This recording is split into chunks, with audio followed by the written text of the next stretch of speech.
Vu que c'est un jour très très spécial à travers le monde, sur pas qu'un seul sujet, mais plusieurs, les comportements humains changent beaucoup dans cette période.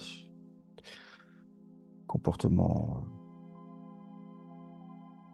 sociaux, l'interactivité, les humeurs peuvent changer. Et moi, pour parler de mon comportement lors de ces périodes, c'est que je me mets en retrait, c'est-à-dire je me mets à l'écart de la foule.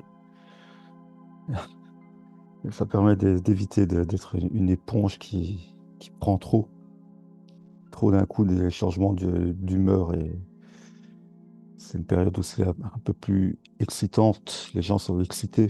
Donc il y a de l'excitation dans l'air, pour le dire comme ça. Avec ce renouveau, cette renaissance de la nature, où, si vous observez bien étudier cette, euh, cette période, il y a beaucoup de choses qui se mettent au travers de cette renaissance de la vie.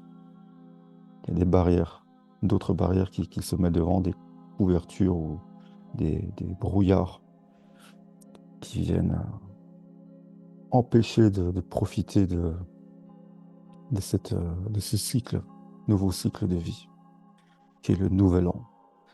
Et comme vous le voyez, beaucoup de gens ne le savent pas, ou s'ils le savent, vont rien faire de spécial et vont se laisser perturber par d'autres événements autour. Après, c'est à chacun de faire son observation pour comprendre ça. Donc, qui dit changement de comportement humain, dit aussi des changements au niveau des marchés, bien sûr, des comportements différents qu'on a depuis quelques jours, depuis surtout cette éclipse, qu'on appelle éclipse, hein. C'est certainement autre chose. Depuis là, il s'est passé pas mal de choses, pas mal d'événements. Et un autre point aussi qui est important de partager, après à chacun de l'interpréter à sa manière et de le projeter sur son observation de la vie et du trading aussi, bien sûr.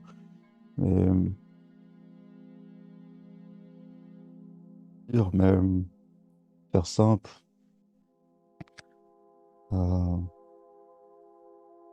ça interfère bien sûr avec les graphiques, mais comme je l'ai dit plus tôt par rapport à, par exemple, au Nouvel An, il y a beaucoup de choses qui se mettent au travers pour qu'on ne le voie pas, on ne le vive pas, on n'en profite pas comme il le faut, qu'on n'en soit même pas conscient d'ailleurs.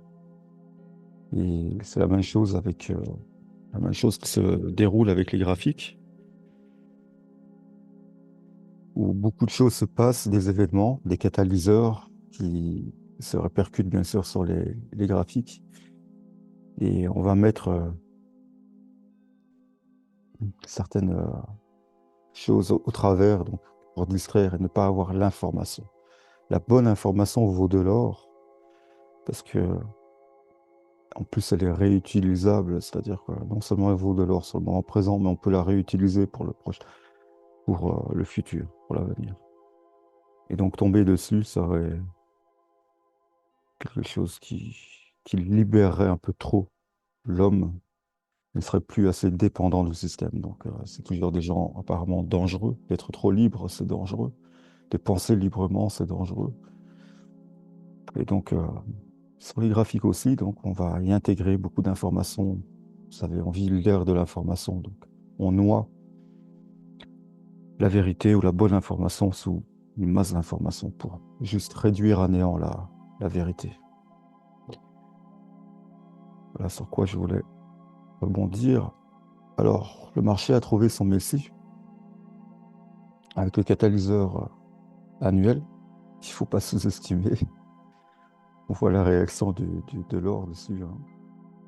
Donc, la réaction sur catalyseur annuel. Et on clôture sur l'équilibrium du catalyseur précédent mensuel. Clôture dessus.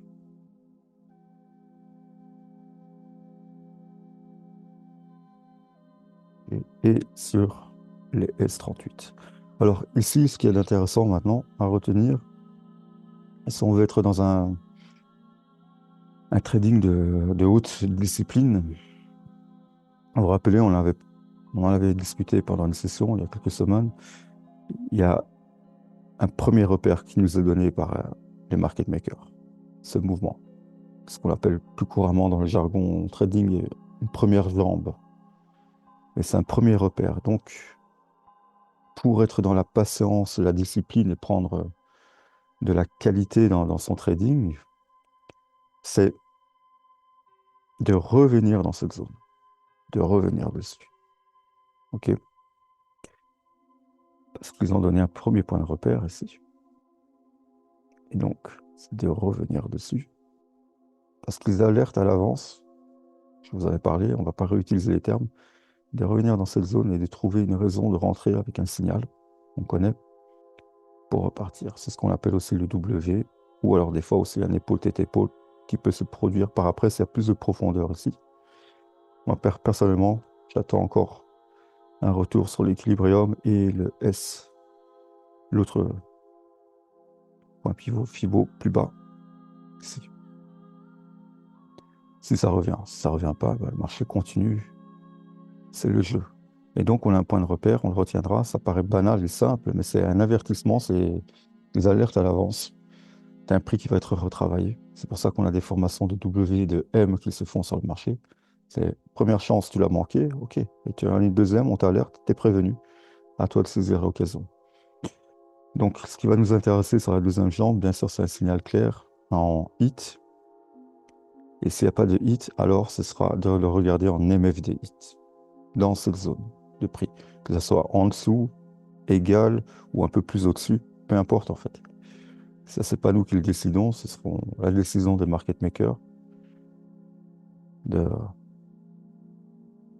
de construire leur modèle, qui est qu'un effet, hein, c'est pas la cause première, mais retiendra le catalyseur, le S61, et aussi, bien sûr, un fake prec retest modèle. Ça, c'est dans les plus petites unités de temps qu'on peut exploiter ces choses-là. Ok. On va pas trop s'attarder dessus. Donc ici, personnellement, sur un catalyseur de la sorte, euh, dessus, milieu et même en dessous, avec un stop un peu plus éloigné, on peut placer des ordres directs, sans confirmation, des ordres directs. Ok. Donc, mettez votre alarme.